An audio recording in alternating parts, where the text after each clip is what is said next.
Olá, um bom dia, boa tarde ou boa noite para você que me assiste. Meu nome é Bruno Françoso, tenho 19 anos, esse é o Agulha Quebrada e para todo lugar que eu vou, eu vejo o amor.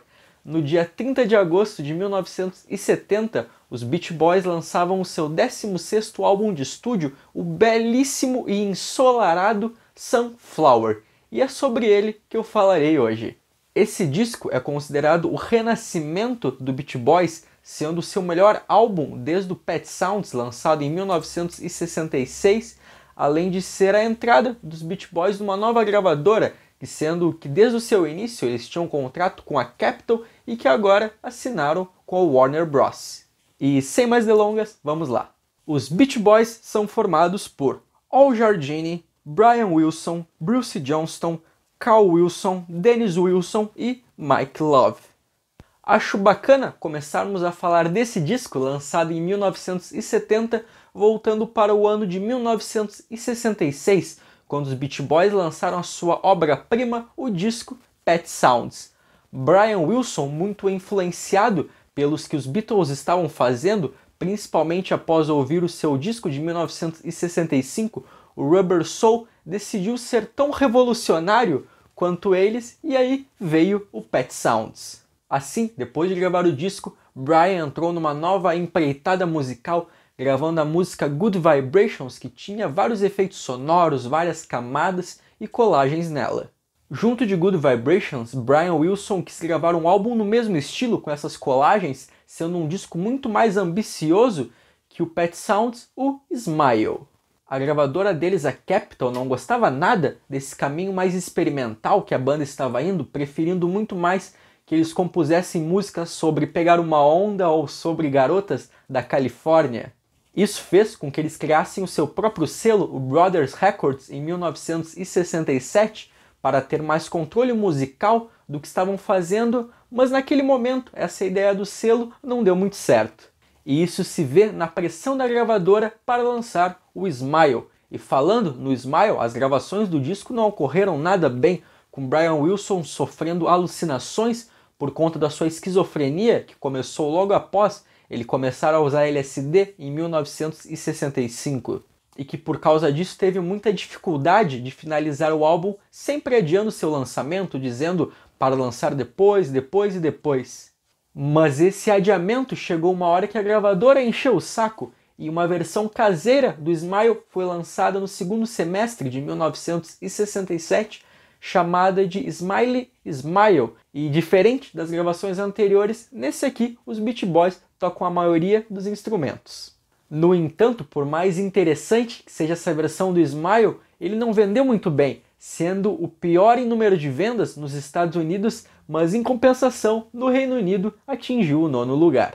Esse disco iniciou uma série de fracassos em termos de vendas que duraria até 1974, e eu digo em termos de vendas, pois a qualidade desses discos é impecável. No final de 1967, eles lançaram o disco White Honey, que marcou o fim de Brian Wilson como compositor principal até 1978.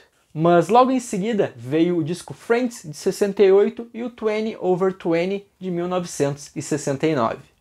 Ali, no final da década de 60, a popularidade dos Beach Boys nunca esteve tão em baixa após o fracasso comercial de uma sequência de discos, desastrosas turnês, uma delas com Maharishi Mahesh Yogi pelos Estados Unidos, que foi cancelada após 5 shows, além de a banda estar cada vez mais afastada das tendências musicais da época.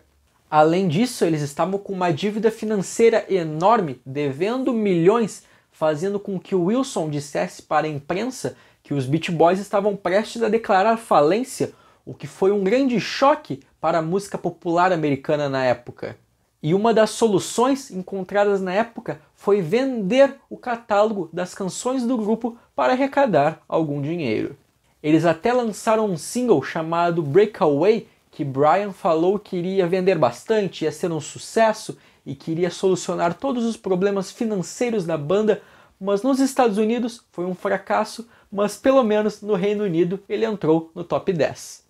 E falando em Brian, em 1969 ele passou a usar cocaína, se isolando cada vez mais dos membros do grupo, criando uma personalidade extremamente reservada e excêntrica. E para piorar, o contrato de anos com a Capitol acabou, fazendo com que a banda batesse na porta de várias gravadoras atrás de algum contrato e nenhuma delas queria, vendo o comportamento instável de Brian Wilson e as vendas dos discos anteriores, nenhuma delas queria arriscar. Mas a sorte chegou até eles. A Warner Bros. Propôs um contrato com a banda desde que Brian Wilson tivesse uma participação importante, e eles aceitaram e assinaram um contrato com uma subsidiária da Warner Bros., a Reprise Records, desde que tivessem a opção de reviver o selo do grupo, o Brothers Records, tanto que o Sunflower foi lançado tanto com o selo da Reprise quanto do Brothers. Mas por mais distante que Brian Wilson estivesse, esse contrato com a Warner o rejuvenesceu, e não só ele, como os outros membros da banda. Mas antes mesmo deles assinarem com a gravadora, eles já tinham um bom número de canções gravadas e trabalhadas, nunca lançadas, mas quando assinaram um contrato, isso animou tanto a banda que quando viram, tinham 40 composições prontas. No entanto, o primeiro material entregue à gravadora, chamado Sunflower, escrito separado, foi recusado. Então eles mudaram o nome do projeto para Add Some Music, mas em fevereiro de 1970 eles apresentaram uma nova versão e que foi mais uma vez recusada. A gravadora estava desanimada, achava que esse novo disco dos Beach Boys não seria forte o suficiente, que não iria fazer sucesso, mas mesmo assim escolheu uma das músicas das várias apresentadas para ser lançada como single, a faixa Add Some Music on Your Day, mas ela não teve uma boa recepção, não vendeu muito bem, fazendo com que a banda mudasse o nome do projeto de Add Some Music para Sunflower, agora escrito da maneira como foi lançado. Mas depois desse longo processo de vai e vem, o disco foi finalizado, tendo seu processo de gravação iniciado no dia 13 de fevereiro de 1969, antes mesmo de assinarem com a Reprise Records, e finalizado no dia 21 de julho de 1970. Com exceção da faixa Cool Cool Water, que teve algumas partes gravadas em 1967. E além dos membros da banda, eles tiveram a ajuda de uma dezena de músicos de estúdio para ajudar a finalizar o álbum. O Sunflower é visto como o renascimento dos Beach Boys, sendo considerado seu melhor álbum desde o Pet Sounds de 1966. Mas é importante dizer que os Beach Boys, no alvorecer da década de 70, não tinham tanta relevância assim. Como, por exemplo, em 1968, Dennis Wilson fez amizade com o psicopata assassino, obviamente que na época Dennis não sabia disso, o Charles Manson, e que em 1969 o seu grupo de ocultistas assassinou a atriz Sharon Tate, que estava grávida, e a mídia na época ficava tentando achar alguma relação da banda com o grupo de ocultistas, o que obviamente não tinha nenhuma. E além do mais, os Beach Boys tinham uma imagem muito mais voltada para um rock and roll do passado e não contemporâneo ali para a década de 70. E pegando esse gancho, eu gostaria de fazer uma constatação que eu observei. Eu vejo que os Beach Boys têm um som muito inocente, não só por parte de Brian Wilson, mas de todos os membros ali. Quando o Pet Sounds foi lançado em 1966, no final do ano o Cream lançou seu disco de estreia, o Fresh Cream, que trazia um som extremamente pesado, quase um proto-heavy metal. No ano seguinte, em 67, o Jimi Hendrix chegou pegando a psicodelia com o blues, mudando todos os rumos da música com a sua guitarra elétrica. No ano que o Sunflower foi lançado, em 1970, o Black Sabbath lançou seu disco de estreia numa sexta-feira 13, em fevereiro, trazendo todo o peso e força do heavy metal. Em junho do mesmo ano, o Deep Purple lançou um disco extremamente pesado também, o In Rock. Enquanto o mundo da música mudava, criava outros rumos, os Beach Boys ficavam naquele mundinho deles, criando músicas com belíssimas harmonias vocais e belíssimos arranjos, e evoluindo à sua própria maneira dentro do estúdio, buscando novos sons e experimentações, o que eu acho belíssimo e extremamente digno. E eu vejo que o Sunflower permanece com essa inocência, trazendo um clima extremamente feliz e ensolarado, combinando com a capa. Com composições que variam os membros da banda, não só focado em Brian Wilson, mesmo ele tendo coescrevendo 7 das 12 canções do álbum. E há uma forte presença de Dennis Wilson, que teve um destaque bem grande nesse disco. O Sunflower foi um recomeço para os Beach Boys, que há muito estavam esquecidos pelos seus fãs, agora numa casa nova na Reprise Records. O disco foi lançado no dia 30 de agosto de 1970 e mais uma vez não teve uma boa recepção nas vendas, atingindo a posição 151 nos Estados Unidos e a 64 no Reino Unido. A capa do disco já mostra o clima bem ensolarado que ele tem, mostrando os membros da banda num campo de golfe e alguns até com seus filhos. O disco é composto por 12 músicas, sendo 6 em cada lado do vinil, totalizando 36 minutos de som. Sleep On Through, a primeira faixa do disco, foi escrita e cantada por Dennis Wilson e é uma música que ele diz ter muito orgulho de tê-la escrito. Ela tem todo um clima bem animado, ensolarado e feliz, com no refrão os outros membros da banda fazendo um coro ao fundo. Lá pela metade da música, quase no final, há uma parte mais calma, muito focada no vocal de Dennis e numa incrível percussão ao fundo, para aos poucos a música ir crescendo, tomando forma novamente, para cair mais uma vez no refrão e a música acabar num fade out. E a letra dela fala sobre o quanto o eu lírico quer ficar ao lado do seu amor, tanto agora quanto na eternidade. E eu gostaria de destacar um pouco os vocais de Dennis Wilson, que ao longo da canção ele canta até com um pouco de sensualidade, como se estivesse tentando de fato conquistar o seu amor. This Whole World, a segunda faixa do disco, foi escrita por Brian Wilson, mas quem canta no vocal principal é o Carl, mas mesmo assim Brian canta junto do coro ao fundo, além de cantar junto de Carl em alguns versos. Por mais curta que essa música seja, não ultrapassando os 2 minutos de duração, eu acho a sua melodia belíssima, principalmente no refrão, quando o foco é um piano ao fundo e os vocais de Carl e a maneira apaixonada com que ele canta e que faz ser impossível ouvir essa música sem ficar arrepiado. Como por exemplo, na ponte que ocorre entre a metade ao final da música, com Brian e Carl fazendo uns O's junto com a sua voz, para depois cair num Om que lembra muito uma meditação de música indiana, para terminar num belíssimo final com Carl e Brian cantando juntos, mas de uma maneira diferente, fazendo um contraste entre a voz dos dois e que mais uma vez é impossível ouvir sem ficar arrepiado. Brian fala que escreveu essa música inspirado no seu amor pelo mundo, pelas pessoas e como elas deveriam ser livres e que em cada lugar que ele vai, ele vê apenas o amor. Por mais curta que essa música seja, ela é um destaque gigantesco no álbum. Add Some Music on Your Day. A terceira faixa do disco foi escrita por Brian Wilson, Mike Love e pelo seu amigo Mike Knott, que não era um escritor profissional. Ela começa com o violão fazendo um belíssimo dedilhado para depois entrar os vocais de Mike Love, Bruce Johnston, Carl e Brian Wilson e Al Jardine. Pode-se classificar essa música como um folk pop pela pegada do violão e pelas belíssimas harmonias vocais feitas pela banda. E falando nos vocais, eu acho eles incríveis aqui, quase como se estivessem conversando com quem está ouvindo, principalmente nas partes mais calmas da música. A letra é uma metalinguagem, sendo uma música sobre música, ou melhor, uma homenagem à música em geral, citando diversos exemplos de como ela toca o seu coração e dizendo para o ouvinte acrescentar um pouco de música durante o seu dia a dia. Got to Know a Woman, a quarta faixa do disco, foi escrita e cantada por Dennis Wilson, tendo uma pegada muito mais R&B, além da participação do grupo feminino The Honeys fazendo os backing vocals. Além disso, é uma das poucas músicas dos Beach Boys que tem uma pegada de fato bem funk, por causa do piano ao fundo, que faz um contraste com os furiosos vocais de Dennis Wilson.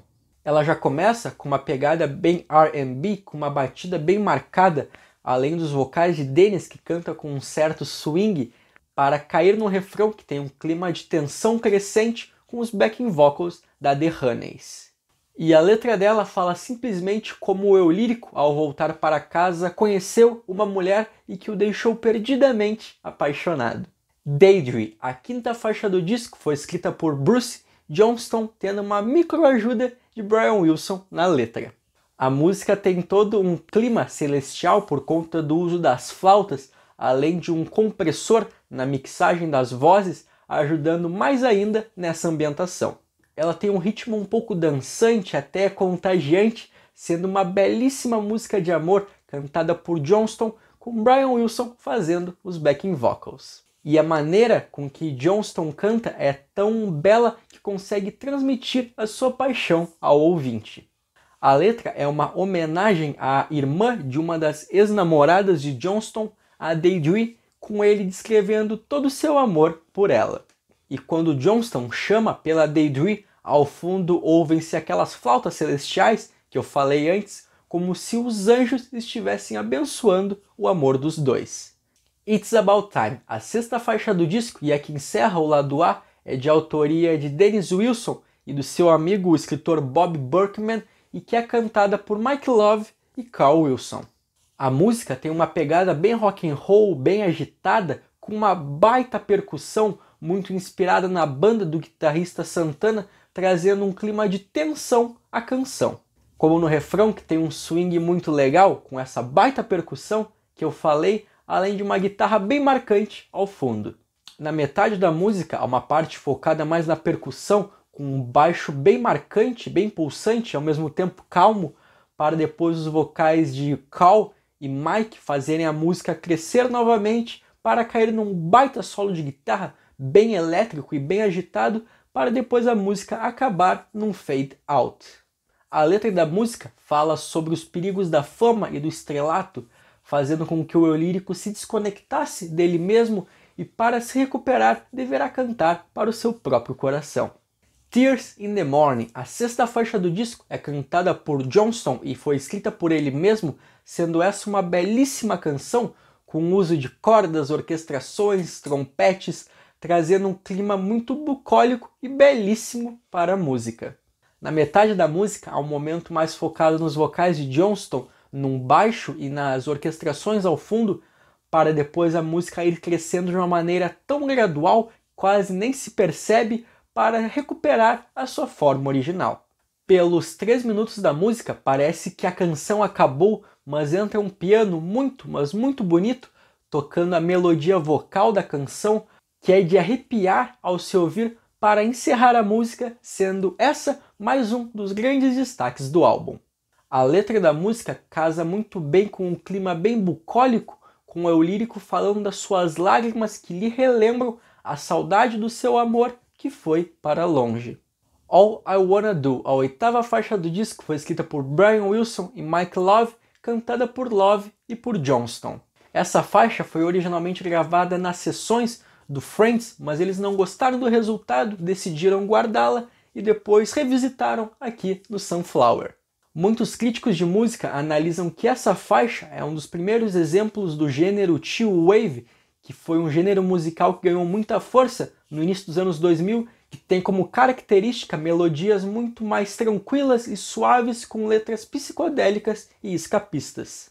Ela tem uma introdução que me lembrou bastante a música dos Beatles I Am The Warlords, e eu não sei se foi proposital, para depois entrar os vocais trazendo um clima bem baixo astral, enquanto a letra vai num caminho contrário, com o eu lírico dizendo que tudo que ele quer fazer é dar amor para a sua amada. É muito bacana reparar que quando a música chega no refrão, da mesma forma que na letra o eu lírico descreve o seu amor com muito mais intensidade, o mesmo acontece ali, com a música ficando muito mais bela e muito mais clara. Forever, a nona faixa do disco, foi escrita por Dennis Wilson e pelo seu amigo Greg Jacobson e é cantada pelo próprio Dennis. A música toda é acompanhada por um muito belo e marcante violão ao fundo, além de arranjos belíssimos de se ouvir, com uma crescente que ocorre ali na metade da música, transbordando todos os sentimentos ali presentes. Brian Wilson fala que essa música é a coisa mais harmonicamente bela que ele já ouviu, sendo uma oração de rock and roll. E de fato é belíssimo a maneira com que Dennis canta a palavra forever como se estivesse em dúvida e ao mesmo tempo decidido que faria tudo pelo seu amor. E é sobre isso que a letra fala, com ele dizendo que quer cuidar da sua amada e que irá embora, mas não para sempre, e o que é eterno é apenas o seu amor. E esse é o tipo de música que revela se o ouvinte tem ou não coração, pois é impossível ouvi-la sem ficar emocionado. Our Sweet Love, a 10ª faixa do disco, foi escrita por Jardine, Cal e Brian Wilson, sendo que apenas Cal canta. E essa música é outra que apareceu pela primeira vez nas gravações do Friends e que foi trazida para cá. Ela é acompanhada por um piano e por arranjos de cordas que ganham muito mais intensidade quando chega no refrão, quando Cal canta My Sweet Love. E a letra dela fala sobre o desejo do eu lírico de ficar com a sua amada, seja num dia de verão ou numa noite de inverno, e que o amor dos dois irá durar para sempre. At My Window, a 11ª e penúltima faixa do disco, foi escrita por Brian Jardine, sendo que o Wilson canta acompanhado de Johnston. Ela tem belos arranjos com algumas conversas ali no meio, com frases em francês, com sons de pássaros ao fundo, e é sobre eles que a música fala, sobre os pássaros que viviam no jardim de Brian Wilson. E os vocais da música são muito belos, demonstrando uma certa inocência e felicidade por ter os pássaros vivendo ali no jardim como se fossem bons e velhos amigos. Cool Cool Water, a 12ª e última faixa do disco, é de autoria de Brian Wilson e Mike Love, sendo cantada pelos dois, além de ser a música mais longa do disco. Ela surgiu durante as gravações do Smile ali em 1967 com o nome Love to Say Dada, mas foi guardada. Lenny Waronker, um dos executivos da Warner, ouviu uma versão dessa faixa e gostou bastante e convenceu Brian Wilson a fazer uma versão dela para o Sunflower. A música é dividida em várias partes com várias colagens, começando num clima bem animado, bem feliz, para depois cair numa parte mais sombria e obscura. Com um som de tempestade, mas ouvindo a voz dos membros da banda cantando ali no fundo, até se transformar num canto, numa oração indiana, para mais uma vez cair naquele clima mais feliz do início, só que dessa vez com um som de água borbulhando ali no fundo. Brian fala que escreveu a música quando recém tinha se mudado para uma casa nova ali em Los Angeles e a compôs em frente a um piano que tinha lá, e a canção lhe veio como uma inspiração divina. A letra repete várias e várias vezes a palavra água, em algumas partes ela está inserida em alguma frase, só que sem nenhum nexo. Conclusão, Sunflower, o 16º disco dos Beach Boys, é um álbum belíssimo, visto como seu renascimento, agora com uma gravadora nova, e o seu melhor disco desde o Pet Sounds, mostrando o vasto universo criativo dos membros da banda, principalmente ao inovar dentro do estúdio, com suas experimentações, arranjos, inovando a sua própria maneira, indo no caminho contrário daquelas bandas mais pesadas da época.